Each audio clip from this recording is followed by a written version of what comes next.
Hello everybody, welcome back to the James Lawrence Allcott channel. Mark Warburton is set to leave QPR. I record this the morning after it's been made official and the morning before the game this evening against Sheffield United, the last home game of the season. I've got a lot of feelings on this one. Obviously, when I do videos on QPR, which is my team,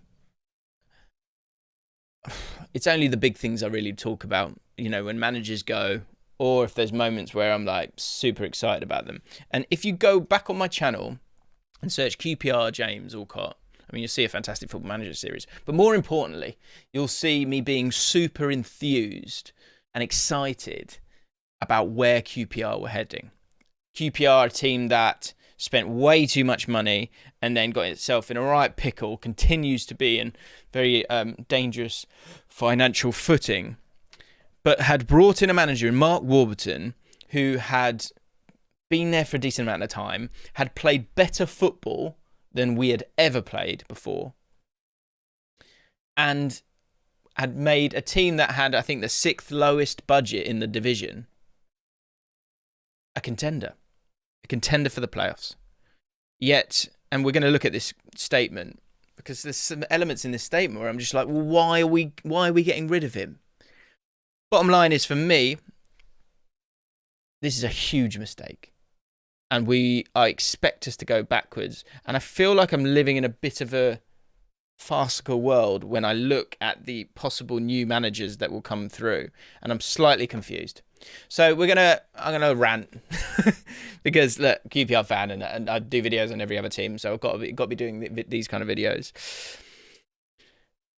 So I think, first of all, it's not been good enough. It hasn't been good enough. The run of 3 wins in 17. Mate of mine, Clive Whittingham, who writes fantastic stuff for Loft for Words. We had a drink a couple of weeks ago and we were talking about Mark Warburton and what we should do. And we're in a very, very similar train of thought. And I'm intrigued to know how QPR fans think generally, if you think he should go or not. I really don't understand if you think he should go. I really don't get it. And normally I want to hear everyone's opinion. I'm really struggling with how short-sighted you must be if you think that he should go. Now, but let me step back a sec, right? Because, and this is a question for all football fans now. So if you're watching this and you're not a QPR fan, thanks for watching it. Subscribe, guys, if you're new, all that stuff. I've been thinking about sort of when you're someone in or someone out a lot recently, obviously with the Warburton thing. And I actually think none of us are ever right, actually. I think it actually comes down to your sort of sensibilities around giving people opportunity and how you look at the game. Because, and I think in the Premier League, you need to be that bit more ruthless at times because, you know, it is so cutthroat. There is so much money circling around. But generally, I'm that kind of personality where I'm like, well, let's give him another chance. And I'm kind of quite chilled with it a lot of the time because I'm like, well, I'm not going anywhere. And there's always next season. And are we trending in the right direction? And I will show you if Warburton was trending in the right direction in a second. I think you can guess what the answer is on that. But I think it does come down to your personality. You know, if you're a little bit more ruthless and you're not sort of as concerned maybe by like that person in that moment, and it's about, well, the results aren't good enough, so you have to go. I'm not saying that's the wrong way. And actually, the bulk of the time, if you look at my sort of calls on managers this year, generally I've been wrong because the new manager has come in and has done well, given that little bounce. But have they trended in the right direction for a long time after that? It's very, very much up for debate. But then the cycle of football continues, and yeah, there's always another person. That said, I'm not sure there's always another person who's as impressive, in my opinion, as Mark Warburton. Because Mark Warburton's professionalism, his intelligence, his ability to articulate himself, I think has been far and beyond essentially all the managers I can think of at QPR, really. And when I'm thinking about football managers these days, I think you have to be open. You have to have a broader understanding. You have to have a very clear philosophy in how you want to play.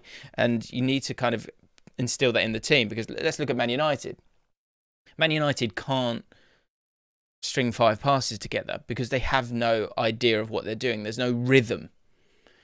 So when you're trying to put things in place, if you're a fan of a team that is a middling championship team right now, and for a budget that's lower than that, being switched on with recruitment, which we'll talk about in a second, but on the pitch, being able to provide entertainment. Now, I watched us with Steve McLaren, and we played horrific football where we didn't want the ball. We didn't control games. We didn't dominate games. We weren't the aggressors. And so, having watched that kind of football and then watching what Mark Warburton was able to employ with a squad that got cut in half in terms of the wage budget, then cut in half again, players on a mix of youth players that you've got to give an opportunity to, creating assets that you've then been able to sell on. Otherwise, you're bringing players in from League One or Scotland, or players from academies that need a place where they can develop.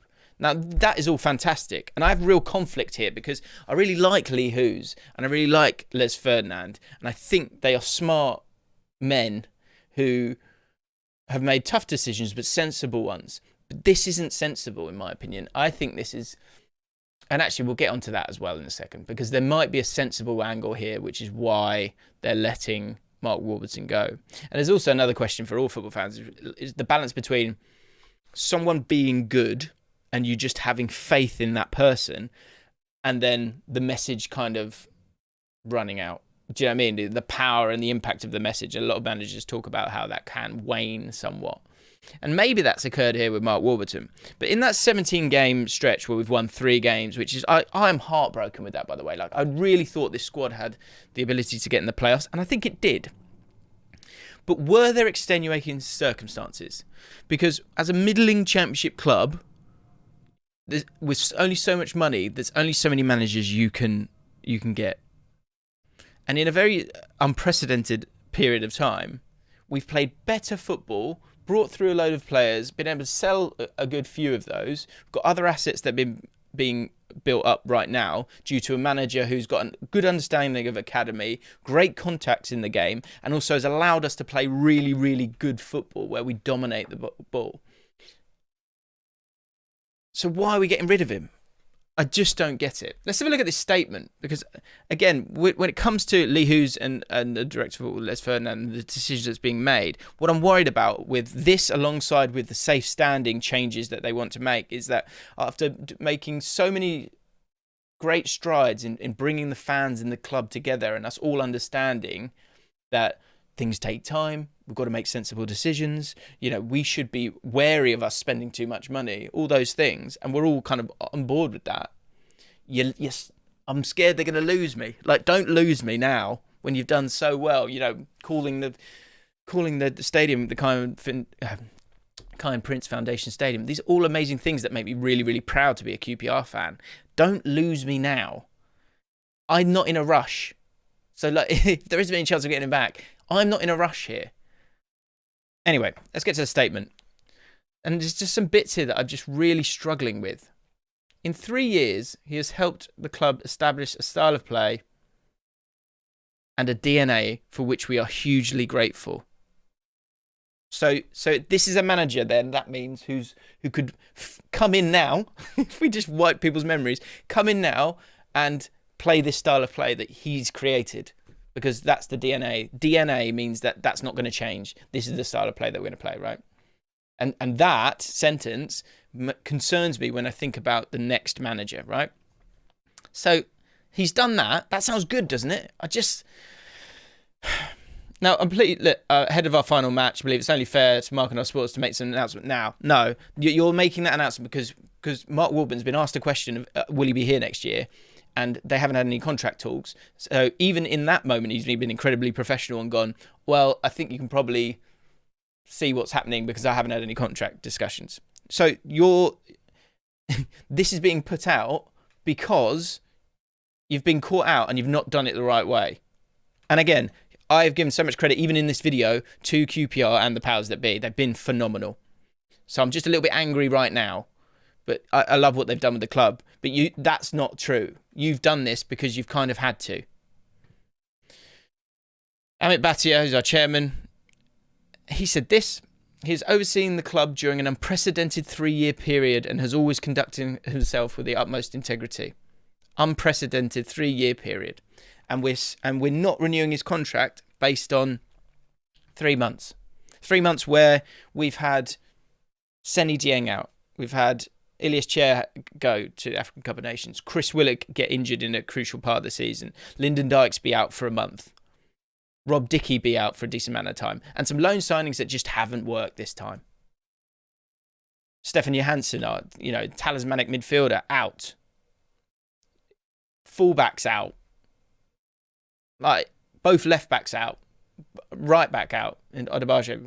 Like, there are extenuating circumstances. Unprecedented, you might say. And so now we're just going to let him walk off into the sunset when he's built everything. He knows the players. The players are... Mark has undoubtedly moved the club forward from one that was in the bottom half of the championship table to one that challenged for a playoff place. He leaves the club in a better and stronger position than he arrived. And I'm incredibly grateful to him.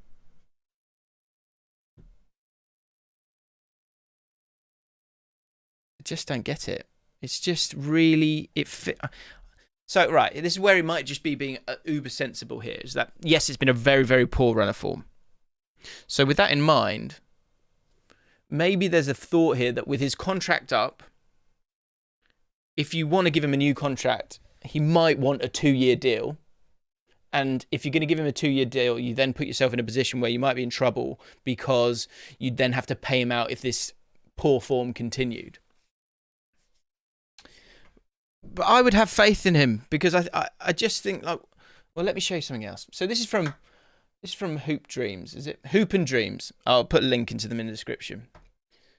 So are we trending in the right direction? And remember, Warburton's done this with a smaller wage budget that's had to be slashed. So we've gone from a team with McLaren that is generally 8th to 19th. Same with Holloway. He had a little burst there of form.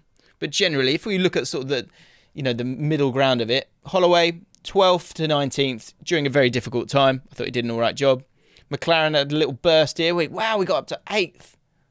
But generally, we were, again, 8th to 14th or much, much worse, right? Warburton has had several, 1, 2, 3, 4 peaks.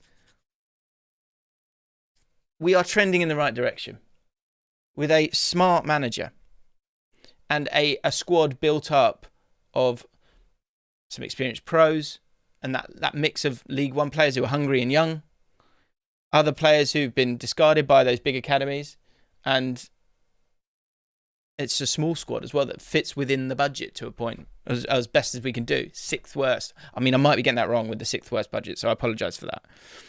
I just I'm just annoyed. I'm just really, really annoyed. Last thing I want to talk about is the new managers, possible new managers. Now, Sean Dyche is the favourite. Now, I'd take Sean Dyche. Amazing. I would love to have Sean Dyche. But with this new DNA and style of play that is in place, is Sean Dyche a manager that's achieved playing that style of football? Not really. Now, I'm not disputing that he could come in and do a really, really good job for us. I'm not doubting that. Also, you've taken Burnley to Europe and your next job's going to be QPR. We've got no money, really. Why on earth would you come to us? So when I see odds like that, I'm just like, I'm really confused. When Sean Dyche can just go have a holiday, wait until October when the Everton manager gets sacked or whoever it is, and go manage a club with a huge budget with players that are too good probably for the division but just need the right voice and be a messiah again.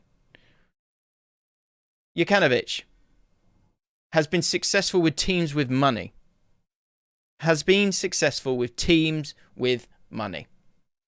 Not young players come through the academy. Not older players that you've got to kind of keep them valued to continue to get the best out of them, not League One players. Jukanovic hasn't done that. Even with Sheffield United this year, an embarrassment of riches in that squad. Just look at that midfield. It's a joke. I'm not saying he would fail, but he's not done it for us. Or, he's been there and had money. Daniel Farke. I mean, overall, his reputation is quite strong. Can he get a better job than us? Probably. Gareth Ainsworth. I love Gareth Ainsworth. Do not get me wrong. He plays long ball football. He's got Sam Vokes up front. Or Akinfenwa. Has done that for a long time. It's a completely different style of play. So we're gonna rip everything up and now go back to playing that kind of football. And again, I'm not having to go at Gareth Ainsworth, but we play good football. Daniel Stendhal, don't know a huge amount about him really. Barton, please don't do that to me. Chris Hughton? Are you saying Warburton's not better than Chris Hughton right now? Zola has failed, generally. Woodgate, I mean, I like him. Unproven. Laudrup hasn't managed that much recently. Mark Warburton would be my first choice. You're losing me. Don't do it. Come on. You've been so good. And what I'm hoping for is that there's a really young, exciting manager, Liam Richardson, Appleton. I wouldn't mind seeing someone like Appleton come in. These young managers, Liam Manning, Russell Martin, those kind of managers who've got that modern way of thinking. Because we're going to have to get a new manager. Maybe that's a way of doing it. But those will be people without the experience of Mark Warburton. I expect us to go backwards. The one thing that could save us, and it has been a great part of it, is utilising, and Flab was messaged me some links to some players that from the Spurs Academy that we might get our hands on. And if we can get those, great. And if the squad is better, then you've got a better chance of going up. All great stuff. This, for me, is a huge, huge mistake. Simple as that. We have trended in the right direction. We've had a blip. If that blip continues, then, okay, I get it. And then you're trending in the wrong direction. But we'll, give him a good send-off. For him to have the send-off that he's having, I think says a lot. Yeah. Come on, you R's.